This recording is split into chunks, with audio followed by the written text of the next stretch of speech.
All right. Good morning. Hope everybody's doing well. It's nice to see you. Some thoughts. Okay. You ready for some thoughts? Thought number one. Still, several of you who just checked in are only doing one assignment a week. I keep saying this because you're still only doing one assignment a week. We have 1 week left in the class. So there are 3 assignments each week. There's a question, where you have a choice of 4 and you have to pick one. Next week, I think there's just a choice of 3. And then you have a document exercise, and then you have a quiz. Several of you are just doing the quiz. Not enough. Okay. So each of those things is worth 75 points each. So, or no, 25 points each. So each week is worth 75 points. The 300 points total for the class. So if you're only doing the quizzes, the most you can get is 100 points. And that's not enough out of 300. I'm not great at math, but that seems like a third to me, which typically is not passing. Except in a physics class, then maybe 33% should be passing physics. What a class. Principles are really useful. Principles of physics, yeah. We think of those all the time, don't we? All right, let's talk about grades. We're going to talk about not grades, but assignments. Oh, and I haven't graded anything since the last time I graded stuff, which was probably last Sunday. So I will try to start looking at stuff, maybe late stuff, if there's any late stuff tomorrow. And then I'll grade your stuff. Try to grade on Saturday. My nephew's coming. I assume because he's a teenager, he'll sleep till noon. So I should be able to get up a little early. Yeah. Don't you think teens will sleep till noon on a Saturday? That is my thought. All right. Let me share some stuff. Let's go first with Unit 3 document assignment. There we go. That's the letter in your book about how the Bible justifies slavery. And this guy gives a list of stuff. It's probably the easiest place to look is page 421. There's a little bit of background from this really odd source because it was hard for me to find background on the source that I thought was somewhat reliable. And on that one, it's like, probably, maybe. Yeah. All right. But the text, if you need more of the text, is there, but it'll just continue kind of with the same idea. And remember that this DuBose review is primarily a Southern, I would say, magazine, or I don't know, periodical is probably the most accurate word. So it's going to primarily be for a Southern audience, but it's not, nothing's ever exclusive. Once it's published, anybody can read it, of course. So, and publishing in those days, sorry for the yawn, is kind of like you going online and posting stuff today. Once it's written down there, you can't take it back. There forever, that sort of thing. So, at least, back in my day, that all you had to do was not publish stuff. And your secrets were safe, or your stupid thoughts. So I don't know that, I can't even remember the author. It's not DuBose. He's the guy that edits the periodical. But yeah, clearly the author, I think, is just some day-to-day slave owner kind of guy. I was reading something else yesterday that, it was one of your documents for Unit 4. And I was trying to figure out what I wanted to do for your document assignment for Unit 4. We'll talk about that in a minute. But yeah, there's lots of justifications for slavery. Yeah. So this is among them. Yeah. All right. So if you have any, remember, I'm sorry, I'm a little scattered, aren't I? For section 4, that's the section where you probably want to use an example from the document. Did I just open something weird? Yes, I did. All right, so example from the document in section 4, okay? That's a good place to do that. All right, let's look at, since we were talking about it, I did post document assignment for the last unit. I did think about using something from your book, and then it's like, just stop denying that one of your favorite speeches ever is Lincoln's second inaugural. I think it's one of the greatest speeches in US history. So since I love it, you get to read it. You know, I thought about it. I thought, really, is that fair? And of course it's fair because one, I got a lot of degrees to get this job. So I worked really hard. So I have to force my academic preferences on someone, and you're it. And two, it really is a good speech. It really is. And I think the brilliance of Lincoln as far as speeches, and he did tend to write his own speeches. You already know, I mean, because we talked about how Washington didn't, some people did. You know, if you don't write well, you should get someone else to write your speeches. I think that's completely legitimate. I know I'm running for a very important office in my teacher association, and I write fairly well, although you don't have great evidence of it, I suppose. But even if when I write a speech, I have 3 or 4 people read it. And so I'm making one of those speeches, and so I'm letting people read it right now. So, you know, that's pretty normal for people to, even if they write their own stuff, to have other people edit it, that sort of thing.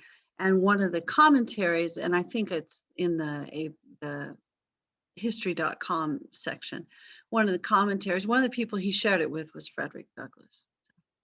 So, yeah, I would have shared something from Frederick Douglass, but I should have maybe done the 4th of July speech for this unit, but next time I teach the class. Okay, but second inaugural address is when you become president. So you get to give a speech. So this was I get to give a speech before when I get sworn in as president. All right, and it's, I think, about a month before something really bad happens to him. I don't want to spoil it, but you probably already know. All right, and the question, unit 3 question. If you, oh, that's not the right one. Sorry, let me try again. Maybe. Today's question, to what extent was Theodore Weld's argument about the sinfulness of slavery not only radical, but also necessary for popularization of immediate abolition? Be sure to discuss the views of other abolitionists in your response. All right, since we're doing this, oh, this isn't the version where I type the page numbers, is it? Oh, well. I don't even know where that version is, to be honest with you. I wonder if that's a PDF. But like, we don't know. All right, but let's see. I know we didn't really talk about the question yesterday, peculiar institutions, chapter 11. So let me kind of slide in some page numbers for you and just mention a couple things. And we'll probably go back and talk about Theodore Weld. It's a really precise question about Theodore Weld, but to me it seemed really important and really a big part of the emphasis of the shift away from gradual emancipation toward immediate emancipation, because really before the 30s and 40s, before the Second Great Awakening, honestly, people were very content with the idea of gradual emancipation. So yeah, I think the tricky part of question 11 and why I don't expect a lot of you to answer it, I'm not challenging you or anything. I'm just saying, that, is because really the whole chapter is kind of the answer for 11. So you could pull stuff from probably any part of the chapter. I think I would probably look particularly at, let's see, maybe 406, because that's where it talks specifically about why it's the issue of the peculiar institution. And then the economy part is probably going to be important. This really is going to be, oh gosh, and through the code of honor, that probably matters as well. All right, I think I would go 406 to about 415 is probably where I would look. And I think that's probably the most helpful section of the chapter for that. Although, you know what I just said. Yeah, yeah. But I think you can easily devise a good answer for that. I wasn't telling you not to do it. I'm just telling you, I think you have to incorporate, a lot of information, although it won't be terrible. I mean, if you read the chapter and stuff, it's no big deal, right? Yeah. And then the Theodore Weld thing is going to be super, super precise. Sorry, I was checking somebody in and then looked away, didn't I? So let me find the Theodore Weld page for you. And then we'll hit the chapter notes probably. Oh, is this the weird? Oh, this is the weird chapter. Oh my gosh, this is a great chapter. Oh man, the weird chapter. Have you read this chapter yet? Do you even know what's in this chapter? Oh my gosh, it's so crazy. Um, I would have students who would come back, like I would see them somewhere at the store or something, and they would say, "You remember that day where you talked about the Oneida Colony?" It's like, that's amazing.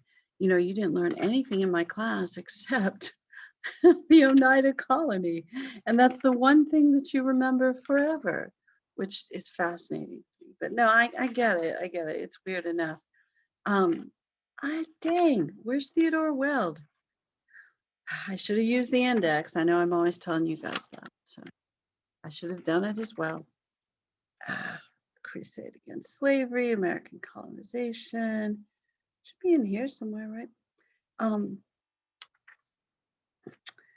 But yeah, the reform ideas during this time period really are tied into the Second Great Awakening in a lot of ways. And you'll notice as you go through the chapter that there's a lot of discussion of how the church and activities of the church, even like fundraising activities of the church, are related to this idea of moral suasion and the immorality of slavery. So 454 is probably the best place to start.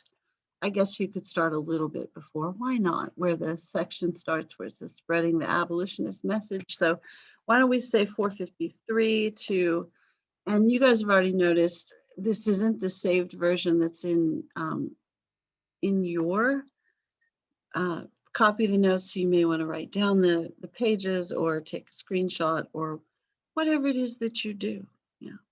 So this one's a little more concise.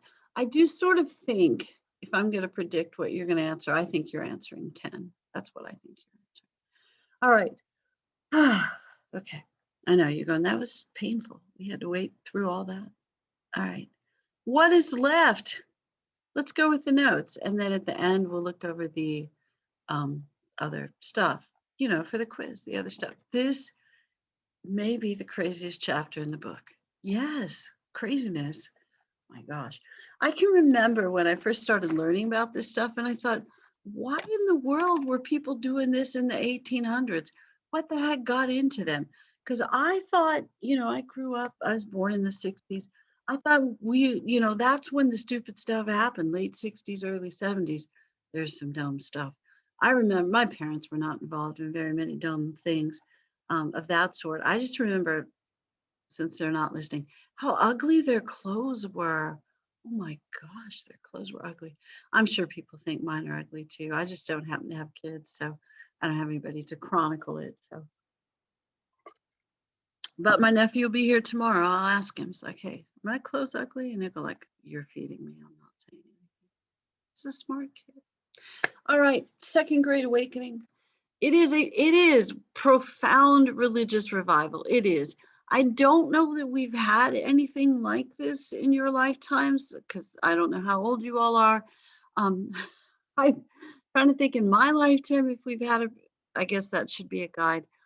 The closest thing I can think of to a profound religious revival in my lifetime is in the 90s. There was this big Promise Keepers movement.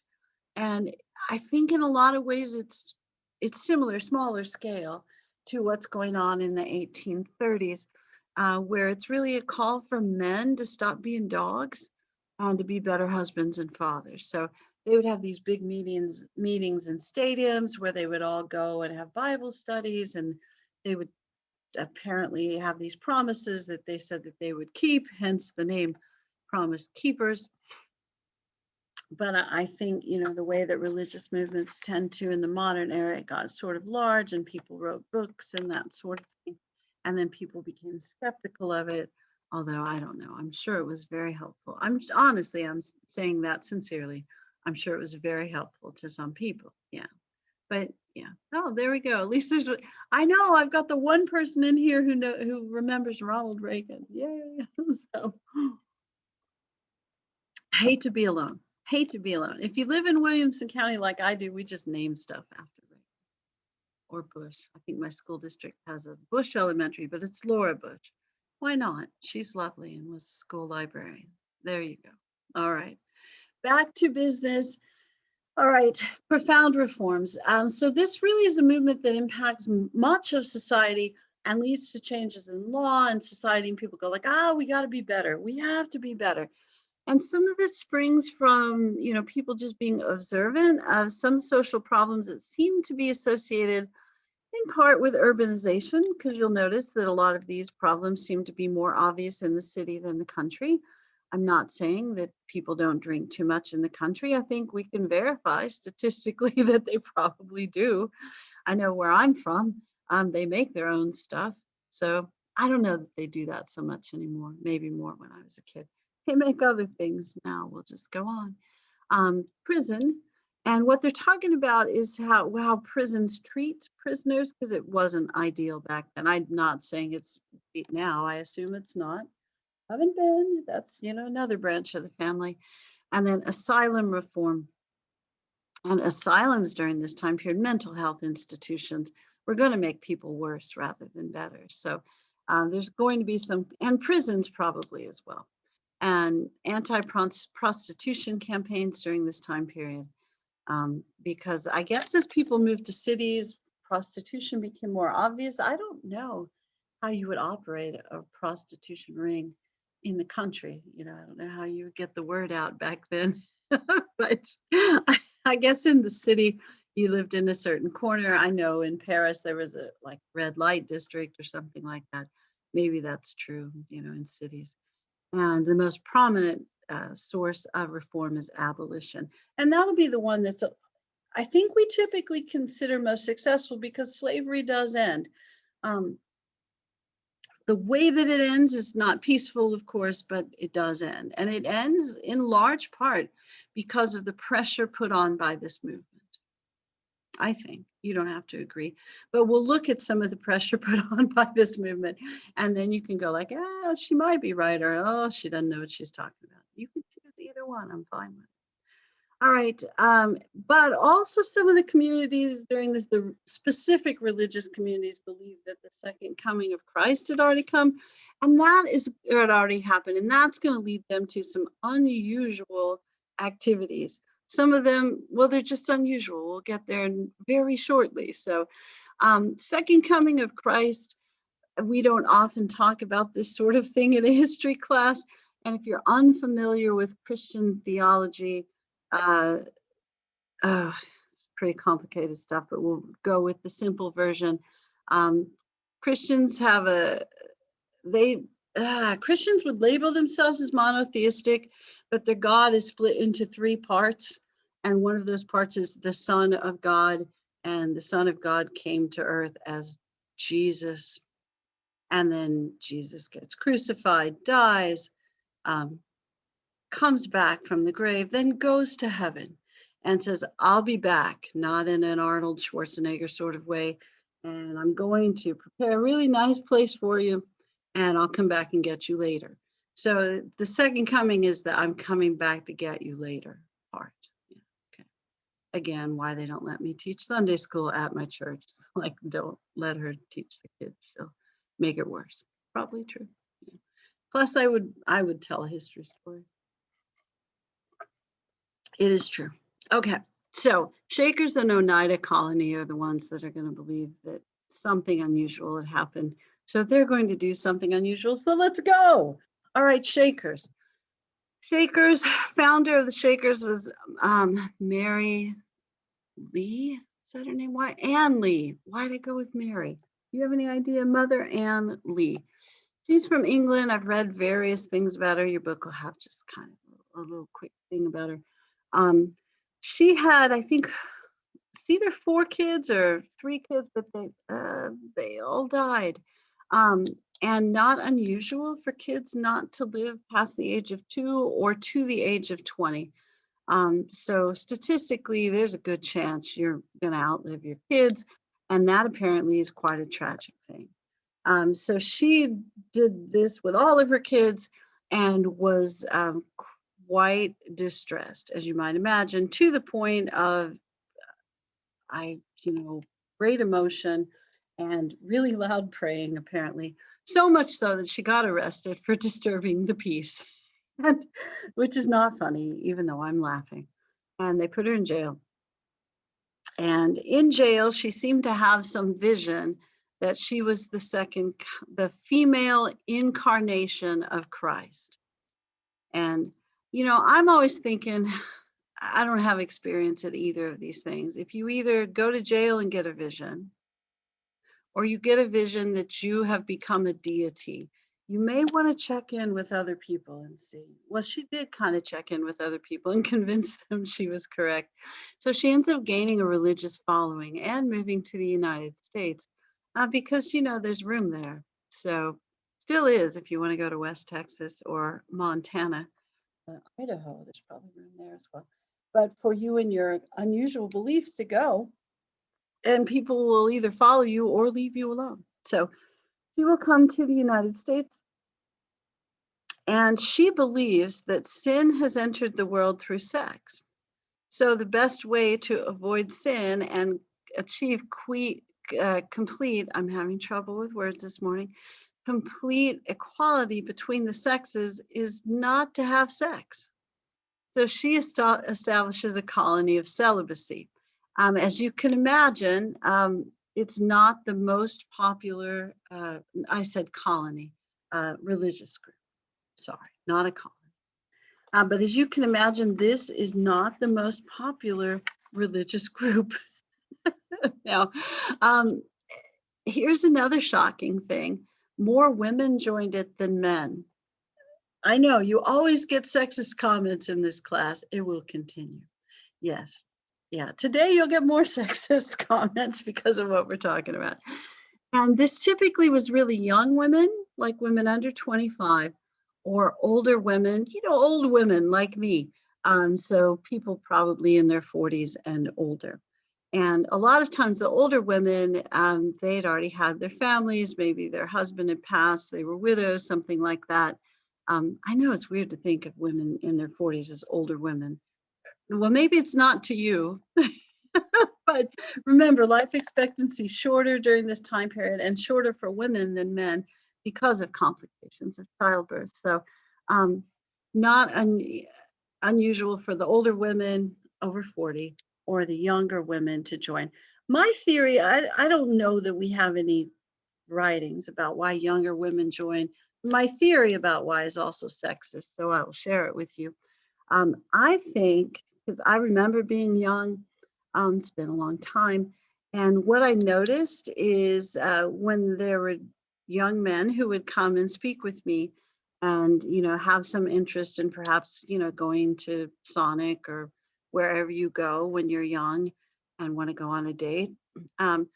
They weren't always interested in my vast knowledge of history. They seemed to be interested in other things. And I think that sometimes the young women get a little, weary of that. So they just took a break. That is always my theory. I have no idea if it's correct or not.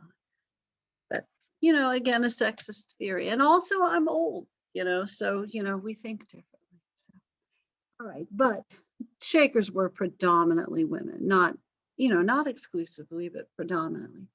I don't remember if your book has that picture. Oh, crud. No, I didn't get the picture of Shakers. I'll have to share that link with you. But there's a drawing that's always shared of Shakers with them doing this weird line dance kind of thing, like at weddings or quinceañeras. There's always a line dance at weddings and quinceañeras, right?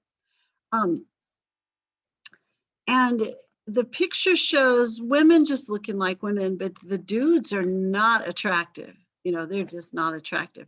And apparently the guy who drew the picture, the whole point of the picture was to suggest that whether those guys wanted to be celibate or not, they were going to be. And, he was making fun of the Shakers and drawing that. And then I'm looking in the book, I don't see it.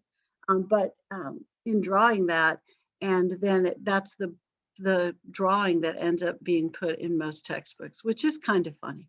All right. Okay, but Shakers, let's see. I've mostly made fun of Shakers. That seemed wrong. I'm sorry. I think they had some legitimate concerns. Men and women definitely did not have much equality. They didn't have equality in the law, and they tended not to have equality in their family lives. And that's not necessarily by design, although, who knows. But I think it may still be true. You guys don't have to agree with me on this either, that if there are kids in your family, you've got a mom and a dad and some kids. If the kids are sick, typically the mom is going to be the one who's going to take care of the kids. So if somebody's got to stay home from work, probably going to be the mom. Somebody's got to clean up the puke, might be the mom, that sort of thing. So the mom is going to have more work. So and that was part of this discussion, but it was more than that, of course.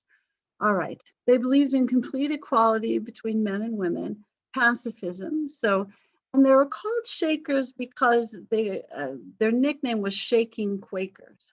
So they apparently shook when they prayed. So at least that was the way outside observers saw them. And they lived communally. So, you live with a whole group of folks, not necessarily in one house or anything, but, in a neighborhood or in an area. And that way, if somebody in your area has a problem, somebody's sick, somebody needs something, then the other folks in the area can help. And I don't know, I think we still do versions of this. They may not be in our neighborhood, although, if I know my neighbor's got an issue, I would help them out, I think. Yeah. And I don't know if they know I have an issue, if they would help me. They probably would. But I know churches do this sometimes. Sometimes like I know, as a public school teacher, my department, if we knew somebody was sick, if somebody in the history department was sick, we'd all do something for them or take meals to them or something like that. So this is kind of the community version of that, bigger version of that. They believed in simplicity, making a living by selling craft furniture and other multi-purpose items. So Shaker style furniture is still apparently quite trendy, and it's the kind of stuff like it's a chair, but it can also be a table if you flip it a certain way, or it's a mirror, but then it can be a bench, or clearly a mirror couldn't be that, but something along those lines. I know I said that once, and one of my students goes, "Yeah, our house is filled with that kind of furniture." It's really, oh, somebody's asking if the neighbors helped when I got chased by the pit bull. Nobody was out. They would have, I'm sure. Yeah. I got a couple of neighbors that probably would have shot the pit bull because, it's Texas. Someone's always got a gun, right? But I don't. Well, I have a BB gun. Yeah. I know yeah, never mind. Let's not talk about the BB gun. Sorry, back to business. But they made a lot of money. I don't mean they became wealthy, but they supported their community by doing these things and lived pretty simply. It's also why they wanted these multi-function items, so that way they could have fewer things. And apparently there's a great emphasis on the quality of what they made, so it lasted forever. So Shakers, peaceful community, never really caused anybody any harm. People probably made fun of them a little bit, but they're probably good neighbors. People shopped there. It's sort of like maybe our perception of the Amish in the modern era. I really am having trouble talking today. I know my dad and two of my brothers live in suburban Ohio, kind of rural-ish Ohio, and they live near Amish communities. And I know they occasionally will take a little trip to go buy Amish stuff. So they kind of I think that's the way people viewed Shakers in that era, and really didn't care that their beliefs were a little odd, because they really were no threat to anybody. And, no, they're not forcing folks to join. Nobody's really forcing folks to join during this era. Um, Except, you know, if you read popular literature from this era, and I can't imagine that you would, because, there's this weird series of novels that's written in this era that's kind of, I started, so I'll go ahead and finish, an anti-Mormon series of novels, which is weird, but people in the West, especially as the Mormon community got bigger, um, have this Mormon phobia thing going on. And it's all about the plural marriage kind of thing, because they assumed, I guess, that everybody who was a Mormon had 12 wives and that sort of thing. So all of these novels are about how these old Mormon men would kidnap young non-Mormon women and force them into marriage, which is really weird.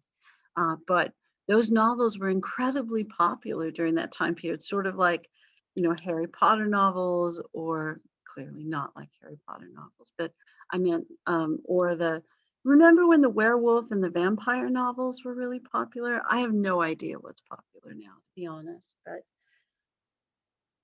video games, I think. But people kind of felt that way about the Oneida colony as well, which was a little odd, but also really isolated upstate New York, because, Oneida, that's where they are.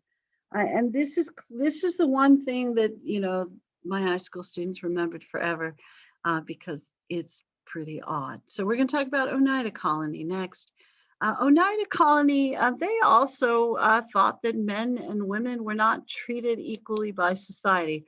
They solved it in the opposite way of the Shakers. So the Oneida Colony, they thought the best way to express equality and restructure society, because they believed the second coming of Christ had already come, was something called complex marriage. So there we go.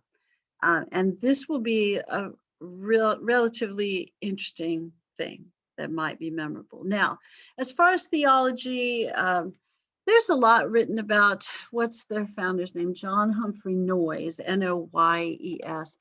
And he gets kicked out of Yale Theology School for believing that the second coming of Christ had already come, which wasn't, a mainstream Christian belief. So, and apparently somebody he studied with at Yale had a wife that he thought was pretty cute, at least according to one source that I read. And this was an interesting way to perhaps get to know, her and other women So, but I cannot imagine that, that an entire, I don't know, can I say cult? Because none of you believe any of this stuff, so I can say cult. That an entire cult would, well, no, why would I say that? Of course, an entire cult could develop because somebody wanted, to have sex with a bunch of people. Of course I can believe that. What was I thinking? Okay, but here we go. Back to Oneida Colony. And I feel like somebody just checked in, and I may not have checked them off, but I will pause in a few minutes to double check on the roll, because I'm sure that I missed somebody. All right, Oneida Colony. All right, I'm gearing up for this. So John Humphrey Noyes devises the idea of complex marriage, and people live within certain communities within the Oneida community and our colony, and everyone within the community who enters the age of adulthood, which for them was 14. Remember, shorter life expectancy. However, 14 is really young to be an adult. Also enters into the communal complex marriage. Now, the complex marriage is not a group activity. So, clear that up right away. And this was always when you teach this to high schoolers, the dudes are going like, nah, this sounds great.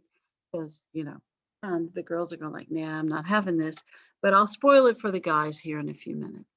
So everyone's married to everyone. So everyone at some point will be intimate with everyone in this community. Now, again, not as a group activity, but as a scheduled activity. So you have a schedule, And so like 2 weeks, this is your person, and then switch. 2 weeks, you're with a new person, then switch. Um, So there you go. And that was always more interesting to the young men than the young women when I taught high school. And if you're wondering, like, do they have lots of kids? No, they actually have a committee that plans who gets to have kids for the community. And then they also have a schedule who takes care of the kids. So they're the entire community's kids, which is also kind of, yeah, weird, maybe. Although you're thinking if you have a little kid right now, I could use a few weeks off, but you don't want a year off, do you? You want a year off? Yeah. You probably don't even want a few weeks. You probably just want a day or two. Um, but they had a committee where they decided who would have the kids for the community. And it would be, whoever was like the best woman and the best man. And it would be combination of, of course, it's going to be how you look, but also your health and your intelligence. So combo of looks, health, and intelligence. And I guess they would vote, and the top winners would like, hey, it's your duty, go have a kid. If you're wondering how they kept from having kids, I will briefly go over that, but not in too much detail because, it's a different class. They were really good at birth control. They stirpiculture is where they picked decided who was having the kids for the community. I didn't explain these fancy terms here. Stirpiculture is, picking the kids for the community, or picking the parents of the kids for the community. Male continence is their version of birth control. And all I will say is that, it's not condoms. There's no medication during this time period. Nobody can take a pill for anything. What they do is they have activities to the point where fluids were about to be exchanged, and then they stop and the fluids are gotten rid of, and then they proceed. Okay, so no exchange of fluids in your activities. We'll go with that. And I'm done talking about birth control. And what else do we want to talk about? Oh, yes. If you're wondering, didn't they have a lot of accidental kids? They really didn't, because here's the thing that ruins it for guys. The young dudes who are coming into the community, they don't get like a 2-week shift. They get a really long shift. Their initial time in the community, their initial pairing with a woman who's old enough that if you're not good at suppressing the exchange of fluids, the woman won't get pregnant. So yes, I'm saying that the teens with grandma, I am saying that. So that pretty much ruins that for the young men. If you ever teach high school and have to teach this and they get all excited, it's like, hang on, I'll ruin it for you. So by the time you're done, nobody thinks this is a good idea, except a few people back then. Now, these communities stayed together for over 25 years. They're in part successful because they make a lot of money. Isn't it weird what we'll put up with for money? They made silver and china and things like that. So that Oneida, your grandma's probably got some of this stuff in her house somewhere. Oneida brand stuff, a lot of that comes from this original corporation. And that original corporation, of course, moves beyond the odd religious and cultural beliefs, and they just make flatware in China in the modern era. Yeah, I think it's pretty common for people to have Oneida stuff. And then now, you'll think of this when you use your silverware, which may not be ideal. So apologies for that. But, these people didn't make your silverware unless your silverware is from the 1830s. And then maybe these people, sorry, then maybe these people made your silverware. There are lots of other brands of silverware. So. But the community was economically viable, so it stays together for quite a while. All right. That's weird stuff, isn't it? Yeah.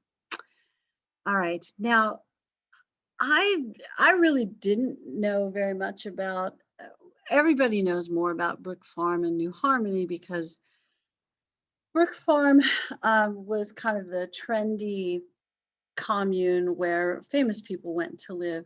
And then New Harmony, it's just your average socialist commune, but it's founded by a millionaire. and it lasts until they run out of money. They never are economically successful. Brook Farm is economically successful until it burns down, and then they have a fight over the insurance money, which is sort of funny in a socialist commune where you're supposed to share everything. They did not want to share once the insurance money came in. And I think Thoreau and some other like famous painters from the time period came to Brook Farm. So it's like the Kardashian version of a socialist community where, no, it's not like that. I don't know what it's like. But they would have celebrity people who lived there. So people could come and, look at their works or visit with them, and they would pay a fee and that sort of thing. So Brook Farm was relatively successful. I didn't even tell you what any of these things were, but we'll go back to that. Sorry. Utopian communities. Fourier Phalanx says, I never know how to say that word, if it's phalanx or phalanx. I should look it up, shouldn't I? Brook Farm and New Harmony were decidedly secular, so they're just socialist. They're mostly socialist. The first one's a little different. And I didn't know this until I had a student who actually did some research about it, because you only have so much time in your life. And so I don't know everything about history. I'm shocked by it as well. And the student went, I'm going to look that up because it sounds French, and it definitely was. When he looked it up, what he found out is this Fourier guy believed in all kinds of equality that nobody's comfortable with in the modern era. And the kind of equality he believed in was, he believed that love is love, but not in the way we believe it in the modern era, where, we don't care if you're a dude or you like dudes, or you're a female and you like, we don't care if you're an adult. Fourier was kind of he thought that everyone, no matter what their age, should be able to express the sexual nature of their love. And he was primarily talking about men and boys. So apparently in France, Fourier groups were really like pedophile groups, or NAMBLA kind of things in the modern era. But in the United States, in the 1830s, that was not the emphasis of those communities. They really were just socialist communes, apparently. Failings, thank you. I really should know this, so I appreciate the help. And I know it's from, oh gosh, is it Roman? Yeah, the Romans had those brigades, and they called, military groups, and they were phalanx. Thank you. I appreciate that. All right. And I'll try to remember it as well. But yeah, the Fourier groups in the United States were not, they were just socialist communes. But these things tend to not last very long. I think New Harmony, not even 5 years. And they still have, like, there's a little monument to it in Indiana. No offense to Indiana, but I don't know who thinks to themselves, I'm going to go form a successful group. I'm going to move to Indiana, because it's not really well developed during that era economically. I think their thought was it's cheap land and we'll be able to grow stuff, which is probably true. But I've never run a farm. I know you're going to be shocked by that. But my guess is you don't become profitable in the first couple of years. It takes quite a while. And I think any time that you start a business of any sort, you're not profitable right away. And I think that's why if you start a business, they advise you got to be prepared not to make any money for like 5 years, which is why a lot of people don't start businesses, because it's hard. And starting a commune and making it successful means you're going to have people move in who have resources and are willing to share those resources, and are willing to continue to produce, to kind of pull up the people who aren't as productive. And I think in theory, that's a lovely idea, because the idea behind these utopian communities is everyone will work to their fullest capacity. And even though that capacity may produce something slightly different, as long as everybody's working to their fullest capacity, we're good. But every single one of you has had a group project, yes? Group project, which of course is a very small scale version of this. And you know how the group works, Some of you are the person's like, yeah, I'm not risking it. I'm doing all the work. I don't care what these people do. Some of you were that person. Some of you were the, hey, I'm in a group, I'm not doing squat because I know these people don't want to fail. So some of you were the group slacker. Some of you were the group slacker. And some of you were just the, I'll just wait for my assignment and do it. I'm not doing any more. I'm not doing any less. All of those personalities, don't necessarily promote success economically when you're relying on each other, to make sure we all have enough to eat, that we all have, that we all have everything we need. So, a socialist commune's a really big group project. Pioneer, now I'm interested in stuff. Maybe, yeah, no. My niece went to Pioneer Farms, I remember, for a school trip, and she talked about it. But I do think it could work, but you have to have, you have to know who you're getting into stuff with, I would think. And New Harmony, I don't think they, it was funded by a millionaire. And I think people just saw it a little bit as a free ride. We don't have to work very hard. Brook Farm, that seemed to work pretty well because they had a lot of people with resources who came in, but then when it got destroyed, they just went, nope, not worth trying it again. And the Fourier groups, they tended to last a little while, like 5 years. I think people just got tired, that sort of stuff. And the issues with all of these, the ultimate lack of success, should we say, seem to be economic.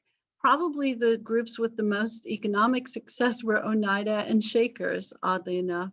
Yeah, and they didn't get together really for economic reasons. Go figure. It may be a sign, may not be a sign. Who knows what conclusions we can draw from this. What did they would always tell you? Correlation is not causation, something like that in your math classes. But we could draw a conclusion that when you're united by purpose, that you're more likely to have economic success, but I don't know if that's a fair conclusion to draw. I don't know. But anyway, utopian communities, decidedly secular, popularity rose and fell quickly. So these are trendy in the 30s and 40s, and then they kind of go away, and they come back in the 1960s for a variety of reasons, some economic, probably mostly not. Their reputation harmed by some unusual beliefs. The larger issues may have been economic. Fourier were the kind of unusual beliefs, but those really were in France and not practiced in the United States. Based on communalism, which is different than communism, and economically on private property or ownership. Let me try again. Based socially on communalism and economically on private property ownership and profit. So with you owned your own property, needed to be productive, but also needed to be willing to share some of that profit within your community. So it's like a sharing capitalist. And I know there are certainly lots of sharing capitalists, but not everybody is. All right, so when members are asked to give up private property and share the profits with the group, earnings decline and communities typically failed within 3 to 4 years. So, and I don't know that that's so much about human nature. Maybe that's about Western human nature. I don't know. Maybe, we read different things about Eastern human nature, and that there's, more of the idea of the group rather than the individual. But I don't know. I'm not in charge of these things. Other reforms, because we got to get to abolition, don't we? I need to hurry. No, we're almost there. Dorothea Dix, D-I-X, social reformer in this era, and her major concern is inhumane treatment of people who are in prisons and mental health institutions, which they would call asylums during this time period. And she would work in these and then report to people how people were treated. And there wasn't enough food. The shelter was unsafe. It wasn't clean. There were sexual assaults being committed against people within these communities, either by each other or by the people who ran these communities. And so her goal was to create safer, more humane conditions for people in prisons and mental health institutions. Now, they do not have a good concept of mental illness during this time period. I know some of you are going, we don't have a great concept of it now. That might be true as well. I was thinking about this because I have a friend who just loves tennis. Tennis is, a very large part of her world. She plays it all the time. She watches it on television. And recently there was some younger tennis player, Naomi Osaka. I'm not, big into tennis, but I have a vague idea of who she is, who is quite good. She's like the up and rising star. And she's in her early 20s, I think, maybe 22, 23. And she defeated her longtime tennis hero. She beat Serena Williams. And she was not treated well by the crowd or the press. And apparently it caused her some difficulty. And she's been struggling with it ever since, and probably combined with pandemic issues, that sort of thing. So she took a couple of tournaments off. And it's been interesting to see the comments about her taking those off. And I know Serena Williams said something like, some people are thin and I am thick. It's like, I think, and no offense to Serena Williams at all, who is an amazing tennis player, I'm quite sure, and that's her job. She's not a psychologist or sociologist, nor am I. But yeah, there might be, some actual, whether she's thin or thick or whatever, there could be some stuff that she needs to explore and talk about with somebody. But, during this time period, if you had mental illness, they might have still thought you had a demon. So, I mean, this is a fairly advanced idea for the era, that if people are in better conditions and treated more humanely, that may help them, rather than that's just the way they are, so we need to warehouse them so they don't harm other people. Same deal with criminals. Is prison about punishment, or is it about rehabilitation? And this will be the era where they start to think that perhaps prison can be about rehabilitation as well as punishment. So you'll start to see some changes during this time period. Now, truth is, most states are not, and these tend to be state decisions, not federal decisions. There's certainly no federal decision. There's no federal guidance about this kind of stuff during this era, and it's probably fairly limited, honestly, in the modern era as well, more so than you might imagine. But most states didn't have the money to make improvements. So you'll see some improvements during this era, but you won't see quite a few. Okay, sorry, I was just noticing a text from somebody who doesn't text unless somebody's sick. It's like they're just saying, have a good Thursday. I apologize. I'm turning my phone over now. All right, Dorothea Dix, one of the leaders of the movement, exposes beatings, lack of food. So they create something called the Pennsylvania, Illinois, and Massachusetts. And these are states that you're going to see in this era that are more consistently interested in reform, public school, that kind of stuff. And they've got some larger cities as well, which makes it more easy to produce a tax base. And you need the tax base to create stuff, social service related kind of stuff.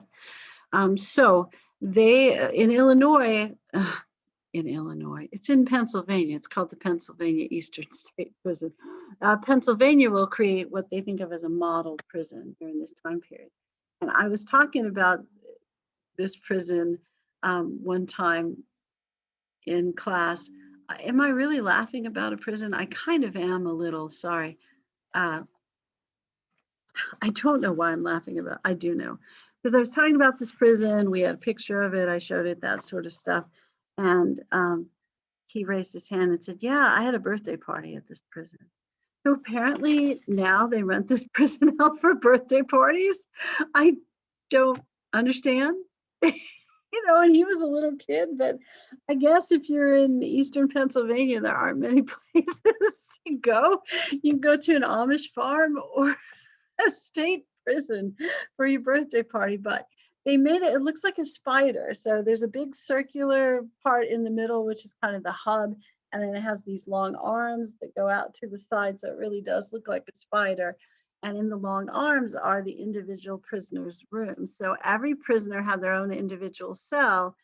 and it had its own little tiny yard. So they never had, they never got together. They all stayed individually in their cell all the time, all the time. And I guess in the central part is where the workers were, and they took their food to them and put it through a tray in the door, that sort of stuff. Now they were much safer and they were much more well provided for. However, they were probably not okay mentally. Because if you're isolated forever and the only person you see is the guy who maybe slides your food in, or occasionally a guard who walks down the hall, you're not going to be okay. You know, there are people that are distressed now because they are isolated because of the pandemic. Can you imagine this? And especially if you're sentenced to years of this, oh my goodness. So they do eventually figure out that this is probably not the ideal thing. Is it better than being warehoused with a bunch of folks, not having enough food, getting sick, and maybe getting assaulted? Yeah, probably. Is this the right, is this the end result that we want to stick with? Probably not. I don't know. But solitary confinement is essentially what this did. Their thought was that you needed time alone so that you could think about what you've done and make better choices. And they thought that that time alone would help you to reform. Probably helped you to do something, but reform was probably not it. All right. Second Great Awakening. Second Great Awakening. All right. Partially on, check in the chat. Prisons that profited. Oh gosh, no. Prison system. I don't know that there, anytime you privatize something, I know, there's always the belief for a reason that if the state does something, it's probably not going to be done efficiently. So that you want to, if you privatize stuff, companies who do things for profit will be more efficient because they want to make profit. Prison is probably an area where you see some pretty strong abuses of that. Yeah. Bail and prison. Oh gosh. Can I go with I have no idea? I am so not an expert on prison stuff. And I mean, that certainly is an aspect of history that people do study pretty intensely. I'm going to look really quick. When did bail start? Because that is interesting. Not, yeah. Except I can't type. I'm typing Dale. Who's Dale? And why does he spell his name that way? When did bail first start? The book says, or my phone says 1789. It's part of the Judiciary Act of 1789. And, and there's a site about the history of bail. Oh my goodness. Who knew? Yeah, no, people study everything. So, all that kind of stuff. If you ever wonder stuff like that, I bet breaking out of jail was pretty easy during that time period, because the truth is they probably didn't count you. Now, when you went to those individual cells, clearly they were going to notice if you were gone. But in the warehousing kind of situation, yeah, that would be, getting out would not be a huge problem. And with the prisons becoming sources of profit, you see that really big after the Civil War, because they end slavery, but there's this little codicil caveat kind of thing in the 13th Amendment that says slavery's ended except as a punishment. Oops. And so then lots of poor people and Black people will get arrested. And, once they can rent you out for labor as a prisoner, they're definitely keeping track of you. And that's a huge problem after the Civil War. And it's an enormous problem in the Great Depression as well. And really through the 40s and 50s. And yeah, I mean, if you read about the history, because I've read just very little, that bail question is really interesting. I've never even thought about that. But if you read about the history of prisons, which doesn't sound fun, but you'll find out all kinds of shocking things about how people were used, especially in small communities. it really mattered who your sheriff was and who the judge were. And if you were on the wrong side of those folks, you could get arrested, put in prison, and used as labor. And it was really pretty common. It was. And then they would rent you to wealthy people, or you would make the roads for the state, or, yeah, no, it was crazy stuff. Yeah, prison. It's rough stuff. And and I think too, and then we'll move on to the Second Great Awakening. The assumption always seems to be, well, you wouldn't be in there if you didn't do anything wrong. That is no. I'm going to go with no on that.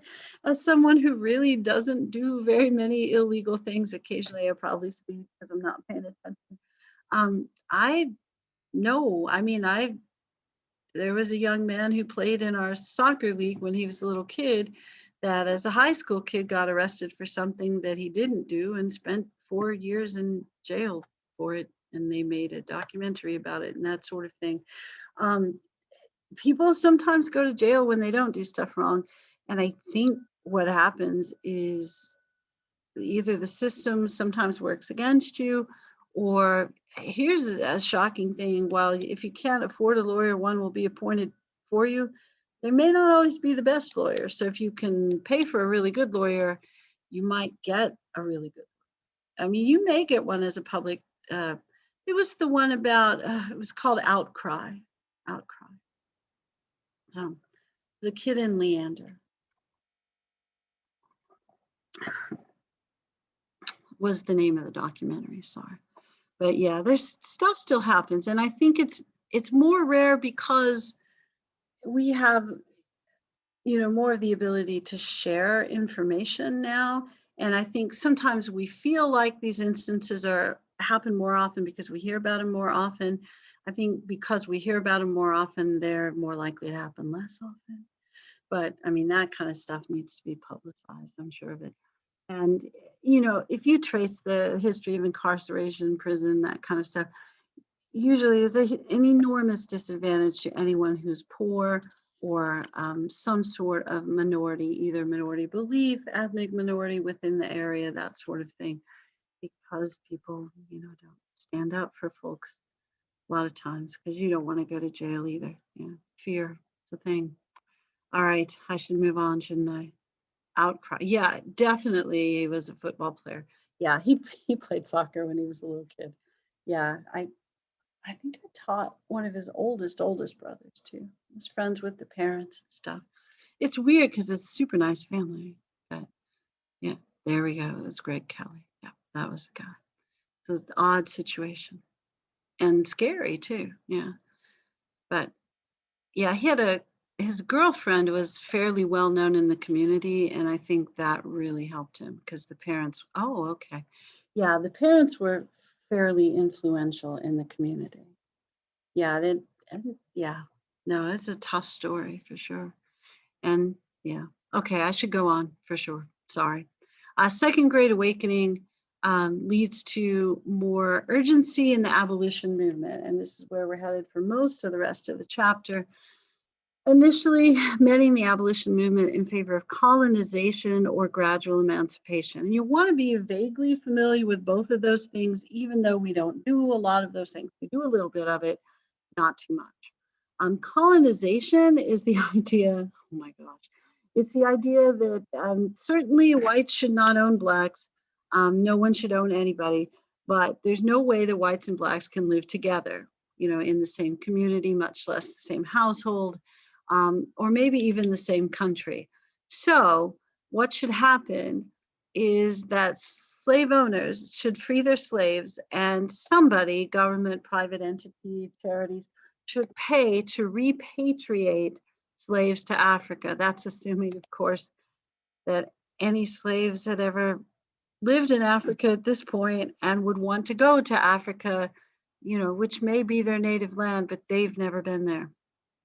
And they don't have a known connection. They certainly have a genetic connection, but they don't have a known connection. So groups will bind together and they will purchase some land in an area between a couple of tribes that are warring, and they'll name it, what is it, Liberia. and the capital city is Monrovia, created during Monroe's presidency. So it's, you know, it's from the 18 teens, early 20s. And the problem with Liberia is that nobody's freeing their slaves to send them there, and freed slaves don't want to go there. Some folks will go there. Yeah, I mean, there are some people who live there, and of course, from the United States, some people will go there, and there will be some people, of course, in that region that will move there. And it's a country, and you know, it functions, but it was not largely populated by former slaves in the United States. It is somewhat populated by that, but not largely. So that didn't seem to be the solution, and there seems to be some implied racism in that solution. So gradual emancipation, Connecticut is mentioned, and a lot of the northern states did this. New York did this, because if you read about Sojourner Truth, that's how she gained her freedom. But that's when the state picks a date, you know, January 1st, 1820, or an age when current slaves are 21, they'll be free, and anyone born after this date is no longer considered a slave. So they pick a date or an age. But that, of course, is to give the slave owner a chance to adjust. Slaves don't say, like, no, give me a little more time. I don't want to be free just yet. So these solutions seem to be solutions that worked better for the slave owner than the slave. That's the consideration, really was more for the owner than the slave. So the thought is, what is the problem with slavery? What is the problem we're trying to solve here? Is the problem that it's a financial burden for the slave owner? Is the problem that, you know, a social problem, or is the problem that it's just wrong to own somebody? So once they kind of decide that the biggest part of the problem is it's wrong to own somebody, then why would you say, well, it's wrong to own somebody, but you can't stay here? Or it's wrong to own somebody, so we'll free you in 10 years. If it's a problem and it's wrong, it's an evil, it's an immediate wrong, it needs an immediate solution. Immediate solution. So this is also why those ideas from, I'm sorry, I'm scrolling down a little bit, Theodore Weld are so influential. Now, I already changed the page, didn't I? Dang it. Dang it. Why did I change the page in my book? I know you don't know the answer. So when Theodore Weld works out the theology of this to determine that slavery is a sin, and people within the abolitionist movement agree with the idea that slavery is a sin, then it has to be solved immediately. It has to be solved immediately. And then because of this, you start to see these big pushes, especially, you know, in the writings of abolitionists during this time period, the popular writings, the newspaper sort of things, magazine, the Liberator and the North Star. So we're talking William Lloyd Garrison and Frederick Douglass. And the American Anti-Slavery Society, which has a largely religious foundation as well. They're going to push really hard the idea of slavery as a sin, because if it's a sin, I mean, we're reforming all kinds of other sins. Why not reform this one? Because this is the national sin. So we've got to fix this, and we've got to fix it right away. So lots of ordinary citizens joined together with a few famous and rich guys, and then preachers, like Charles Finney, who is a really famous evangelist during this time period and goes from city to city preaching about how your Christianity needs to lead to action, not that the actions lead to salvation, but if you are truly a Christian, you are going to act. You're going to act.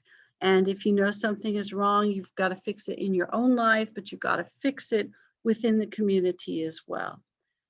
So it's not just about righteousness. What your book says is, this is 454, identifying slavery as a sin was essential to discrediting traditional strategies of gradual emancipation and colonization. The only proper response to the sin of slavery, abolitionist speakers proclaimed, and you know, those are guys like Finney and Garrison and Weld as well, and Frederick Douglass, was the institution's immediate elimination. and then they publicized all sorts of stuff about the mistreatment of slaves. This is when Frederick Douglass's slave narrative and lots of other slave narratives are published. And the idea here is to persuade people within the community that slavery is immoral, that it's a sin. And if it's immoral and a sin, it needs to be ended immediately. Which is why they wanted to end all these other things. We didn't really talk about prohibition. There was a pretty big push during this time period to get people to stop drinking. Drinking was apparently pretty trendy during this time period. People drank a lot more. I'm not talking Coke Zero either. But they drink a lot more alcohol back then. I know there's always the excuse, well, the water. No, the water wasn't wasn't really an issue. Is that people just drank a lot back then. So there's statistics. They keep statistics because they taxed alcohol. So about how much alcohol is sold.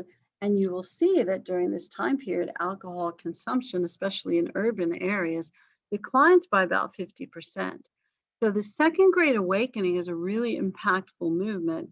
And, again, back to abolition, which is where we need to kind of land for the rest of the chapter. And we'll move into women's rights because those two are linked. But this movement pushes people to action. And it really is, foundationally a religious movement. There are sins that have to be stopped in your own life and in our society. And yeah, drinking was one, prostitution's one, the biggest, most obvious ingrained one in the country, the state sanctioned sin was slavery. So these folks are going to work really hard to end it. Now, it's going to cause some splits within their own movement. The more conservative people within this movement are going to think, yeah, it's a sin that men need to work to end, not women. So they're not going to be very excited about any female leadership that they see. And that's going to end up causing some splits. And the most conservative people that were noteworthy in this movement are these Tappan Brother fellows that'll be mentioned in your book, and they're wealthy. So their money finances a lot of the movement's activities, publications, that sort of thing. So when they lose those guys' favor a little bit, it does kind of cause a little bit of a slowdown for the movement, but it's still successful. But the book will talk about that as well. All right, Second Great Awakening, back to this abolition. So colonization, gradual emancipation is going to be pushed out by this Theodore Weld idea of slavery as a sin, which is going to catch on, and he'll publish lots about the theology of that, which we don't necessarily need to go into for our purposes. So major abolitionists of this era: Douglass, Garrison, Sojourner Truth favored immediate emancipation. If it's a sin, it's got to stop immediately. If you're looking for famous politicians who agree with these philosophies, John Quincy Adams is your most prominent one, who contributes to the abolitionist cause. He wants to end something called the gag rule. The way that the House of Representatives dealt with this is they said, we're not dealing with any bills regarding slavery. So if a bill regarding slavery came up in the House, what they did is they tabled it. They said it goes immediately to a vote. It's like, we're not going to discuss it. There's not going to be any debate. It's called a gag rule, so you can't talk about it. So John Quincy Adams will spend 20 years getting the gag rule suspended so they can start debating bills related to slavery. He's also going to be the person who defends the slaves at the Supreme Court who were on the Amistad, which we talked about a little bit before. The slave ship that was coming from Cuba, Cuba, that got hijacked by the slaves and then ended up running aground in the United States. And the remaining crew members, there's only 2 or 3, wanted the slaves charged with murder. And what ends up happening is they're freed and returned to their home of Sierra Leone at government expense.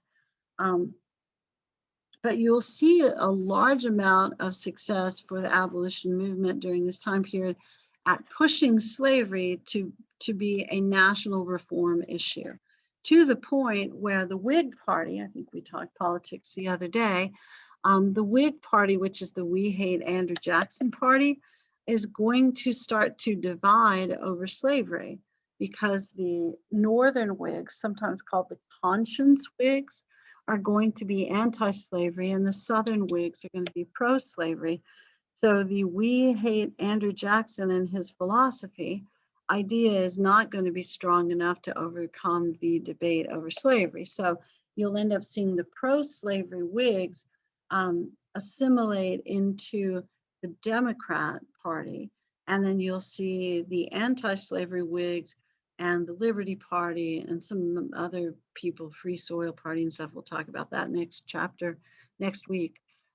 Those guys will assimilate into the Republican Party, which really is started to oppose slavery. I mean, there are other reasons as well, but that's one of the bigger reasons. It's the one thing that all of those groups could agree on. They didn't agree on why they opposed slavery, and you'll find that moderately interesting, hopefully. But they did agree that they opposed slavery. Now, there'll be some Democrats that oppose slavery, but it's a really small percentage. All right. Yeah. More stuff. Almost done. And then we'll look at the stuff to study and see if you have any questions, because we didn't have class yesterday. I know you don't normally ask questions. I know I'm here, but you didn't even have a chance yesterday. And hopefully you watched the video. I know some of you made comments or gave me the thumbs up, which was nice. So yeah, I know it's weird. I was hoping really that whoever was trying to sleep in the rooms next to me weren't going, why is there a weird woman next to me talking about slavery? It's really odd. But I don't know. Okay, back to business. All right, so slavery movement is well-established, anti-slavery abolition movement, sorry, is well-established national leaders, pretty strong sources of funding. Then even when it's kind of briefly taken away at that point, there's so much publicity and so many speakers and so many books written that it doesn't lose too much steam. Women also got very involved in this movement. And when they went to a World Anti-Slavery Convention in England, because England will outlaw slavery as well. And you're thinking, does it even matter? Does England have, not in England proper? No, probably not. But certainly, they had colonies, you probably heard. So they're going to outlaw slavery. And the fact that England proper, the same way the fact that Spain proper outlawed slavery doesn't mean there aren't Spanish slave traders still around. Otherwise, we wouldn't have the Amistad and many other things, of course. There's still people trading slaves, even though it's illegal. I know you're shocked by that because no one does anything illegal anymore. Of course not. All right. But women went to the World Anti-Slavery Convention in England. That's how I got off, wasn't it? I was thinking England. And they were not admitted to the conference. So this was frustrating to the American delegation that included these women, Susan B. Anthony, Elizabeth Cady Stanton, Lucretia Mott, but also included Frederick Douglass, William Lloyd Garrison, who, when they returned to the United States pretty quickly, had a convention at Seneca Falls, which is New York, where they created the Declaration of Rights and Sentiments, which is very similar to the Declaration of Independence, but says that all men and women are created equal, and then continues to talk about rights that women should have.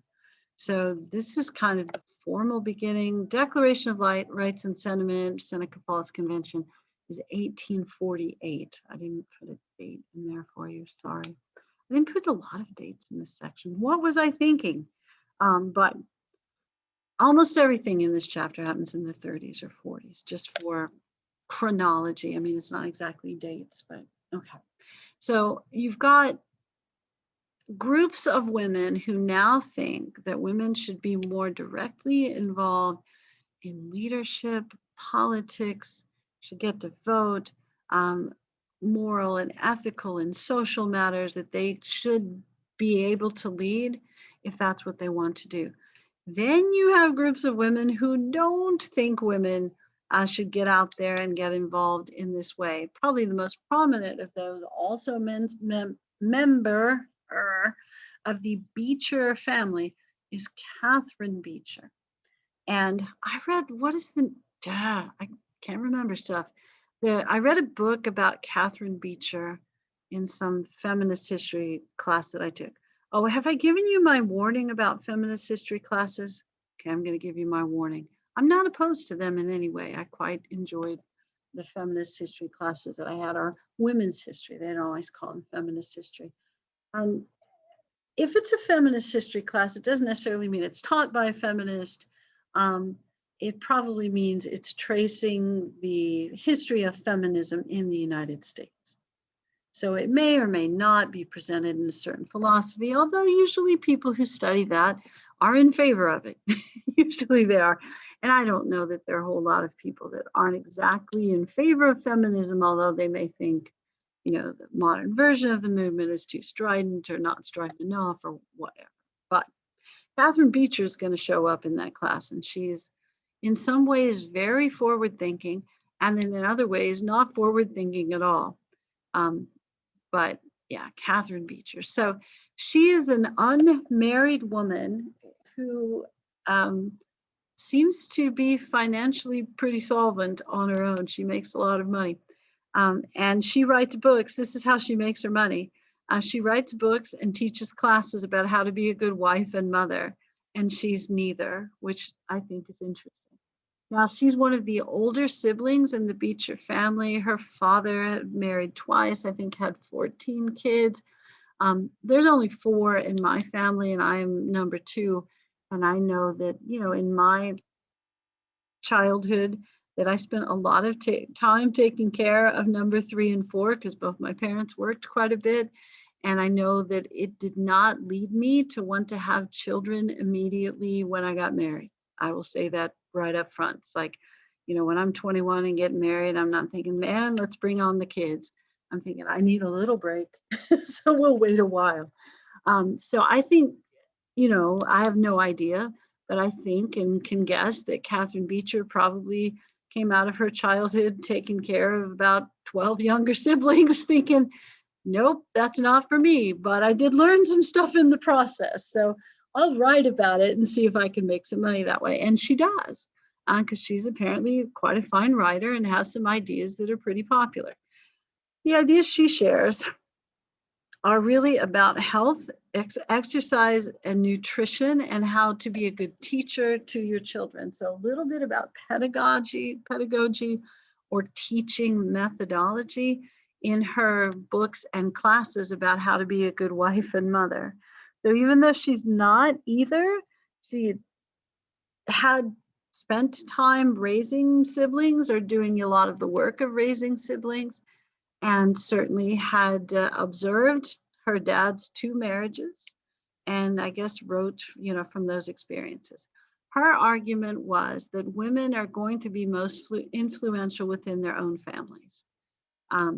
So that's where you need to focus your emphasis within your own family, because, if you keep them healthy, if you give them a balanced diet, you teach them about nutrition and exercise, you teach them well, they will become good adults and they will make society better, and you'll have a much larger impact on society through that.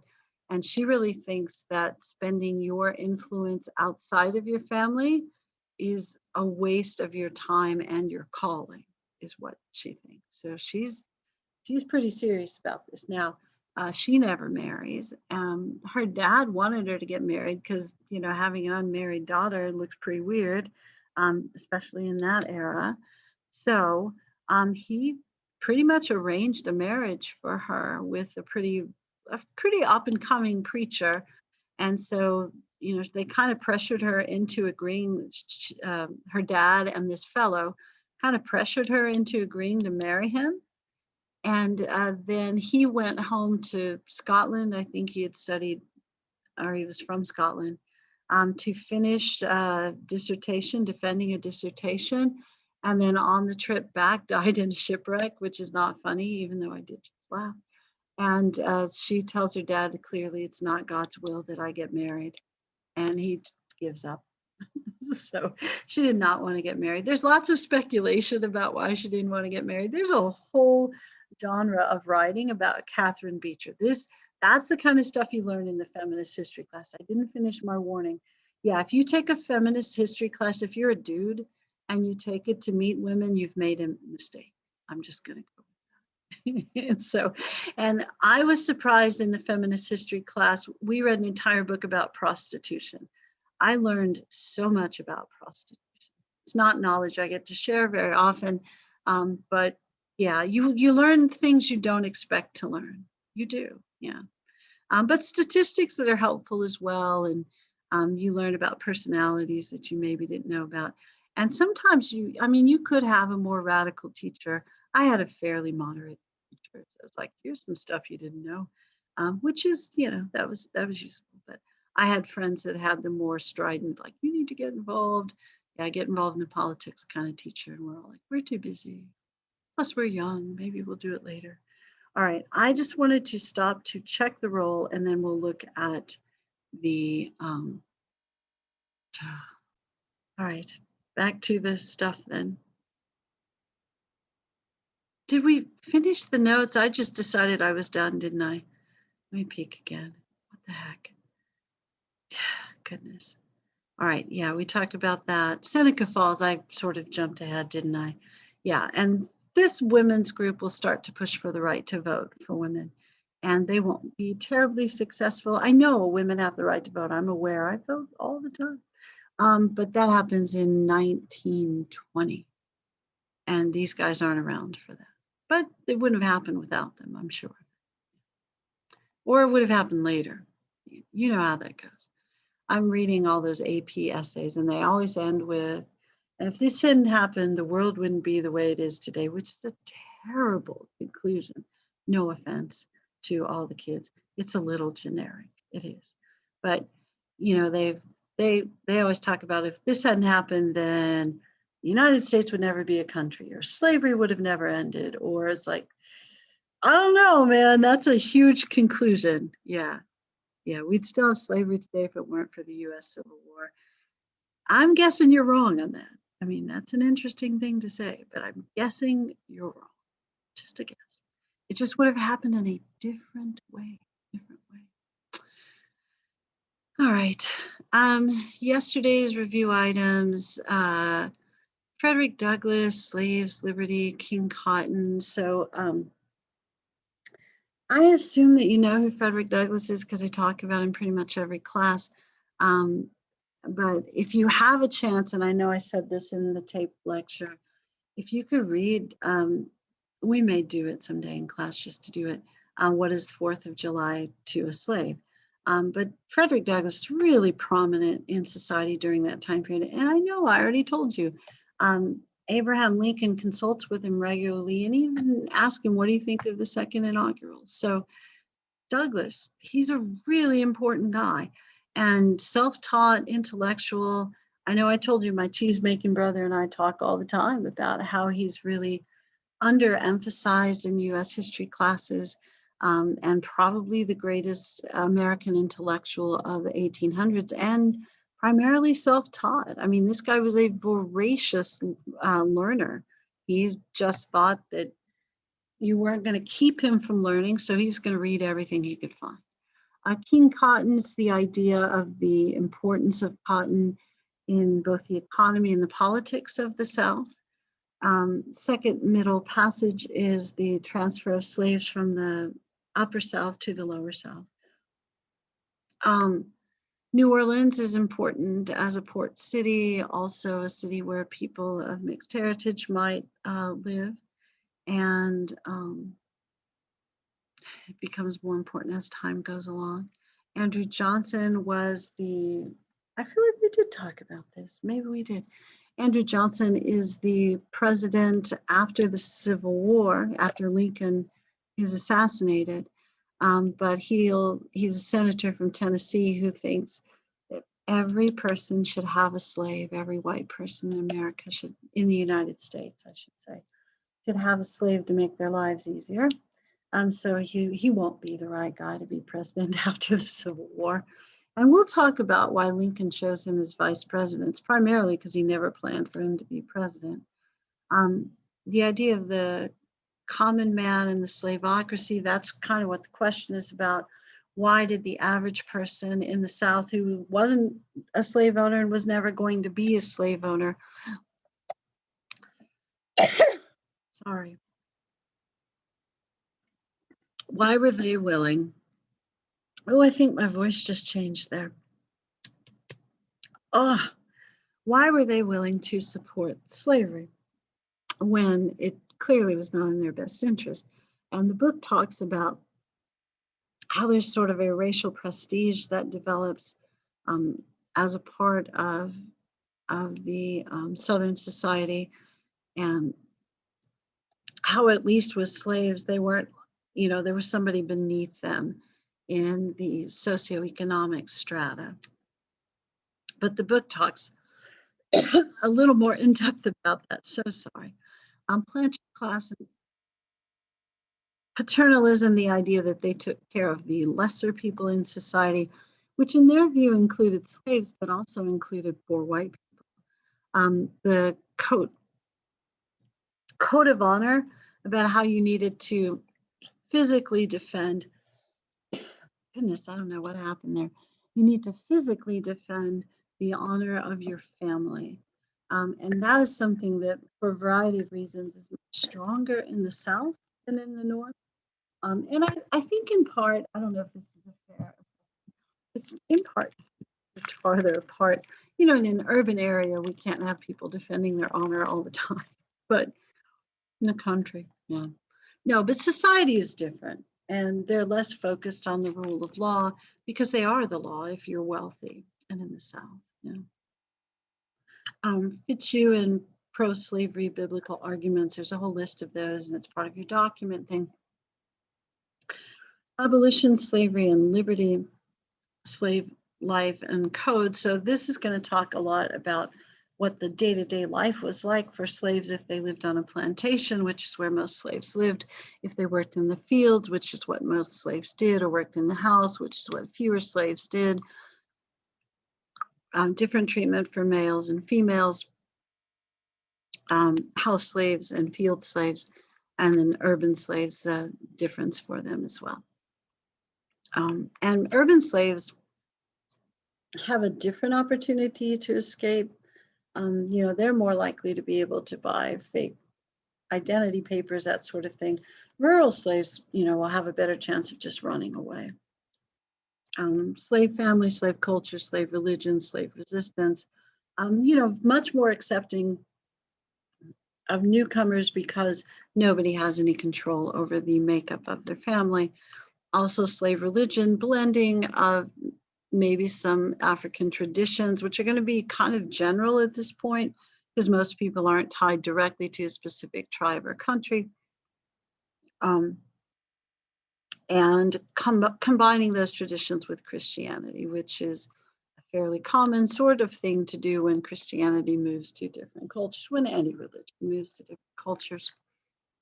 And you'll notice an emphasis in slave sermons on the concept of Israel being led out of slavery from Egypt by God. And then a brief discussion of some resistance, Harriet Tubman Underground Railroad, Amistad, Denmark Vesey, and Nat Turner rebellions. And the Nat Turner rebellion will be so big and so close to the national capital that it's going to lead to changes in slave laws, black codes, that sort of thing. Going to restrict the freedoms that slaves may have had on weekends to go visit relatives on other plantations. All right. Today's stuff, pretty straightforward, I think. So you got a list of the utopian communities, just have a vague familiarity with them. I know that at least the first two will probably stick with you. Religion and reform, the idea of perfectionism, which I really didn't talk about very much, so apologies. is the idea that you can become more closer to perfect. Not that you will become perfect, but that you should always be working to improve yourself. So you can't necessarily achieve that on your own, but you're supposed to do it. Temperance is the idea of limiting your alcohol intake. The American Tract Society, they produce, I don't know if people still do tracts. I got a letter just the other day from, there's some group of Jehovah's Witnesses that always, they send me a letter once a month because they were buddies with my husband, because my husband was a really nice man. And he would talk to, like, we had a deal. Every marriage is a deal. And my deal was, you know, people come by to your house to try to convert you from time to time, which is very thoughtful of them. They don't want you to go to hell, and I appreciate that. I think that's nice. So my job was, I talked to Mormons and he talked to Jehovah's Witnesses, and our Jehovah's Witnesses were almost always Spanish speaking, and he was a Spanish teacher and it was his native language, so he was much better at it. So about once a month I get a tract from the Jehovah's Witnesses that tell me how to avoid hell. So a tract, like a little pamphlet. And yeah, that started back in this time period and was seen as a good way to convince people to change their religious beliefs. Maybe it works, maybe it doesn't. I don't know. I'm not a Jehovah's Witness yet, so it's not working for me. But you know, I appreciate the effort, right? Asylum and prison reform, and I think that's still around, the American Tract Society. Common school movement, oh, I may have created an extra dot there. Public school, essentially, and abolition. And you'll notice when you read the section about abolition, they even had like an abolition alphabet, and they had ways to raise money for abolition stuff. It's really well developed kind of thing. And you've got a list of people in here. Now, don't forget that there's only 25 questions for all of these things. So, you know, just kind of have a vague familiarity with this stuff. Make sure you know who these folks are, that you would recognize them if they were in an answer choice, that sort of thing. Feminism and women's activism, wage slavery, slavery of sex, and social reform. So there'll be a discussion about that. And we've already talked about this a few times, I think, about how women's especially wanted to get involved in the abolition movement because they felt an affinity or maybe an empathy for people who were enslaved because they didn't feel like they had rights or freedoms, more so, of course, than a slave, because they at least got to choose who they married, that sort of thing. But once they were married, they really kind of got the freedom that their husband allowed them. And that's really all they could have by law. And then, of course, a discussion of whether or not, again, people in the North are treated, who are workers, if they are treated poorly, the same way that slaves were. And then a split in the abolition movement between the should we let women be in charge or, you know, take leadership roles or should we not? And that will eventually kind of work its way out. But it probably does slow down the progress of the movement some, and creation of the Liberty Party. So the idea that this needs to go from social reform to political reform. My voice is telling me it's probably time to stop, isn't it? So I think I'm going to. And then I have like 3 days before I have to talk for 2 hours about history. So bonus for me, right? And bonus for you. You have 3 days before you have to listen to someone talk about history for 2 hours. So I will stop the recording here in a second. Please let me know if you have a question. I did not check email yesterday because I ended up, yeah, oh my gosh, what a long day. But I should have the opportunity at some point, either today or tomorrow morning, to check email. So thanks for your patience on that. I'm sorry I'm a little behind on it. All right, I'm stopping the recording.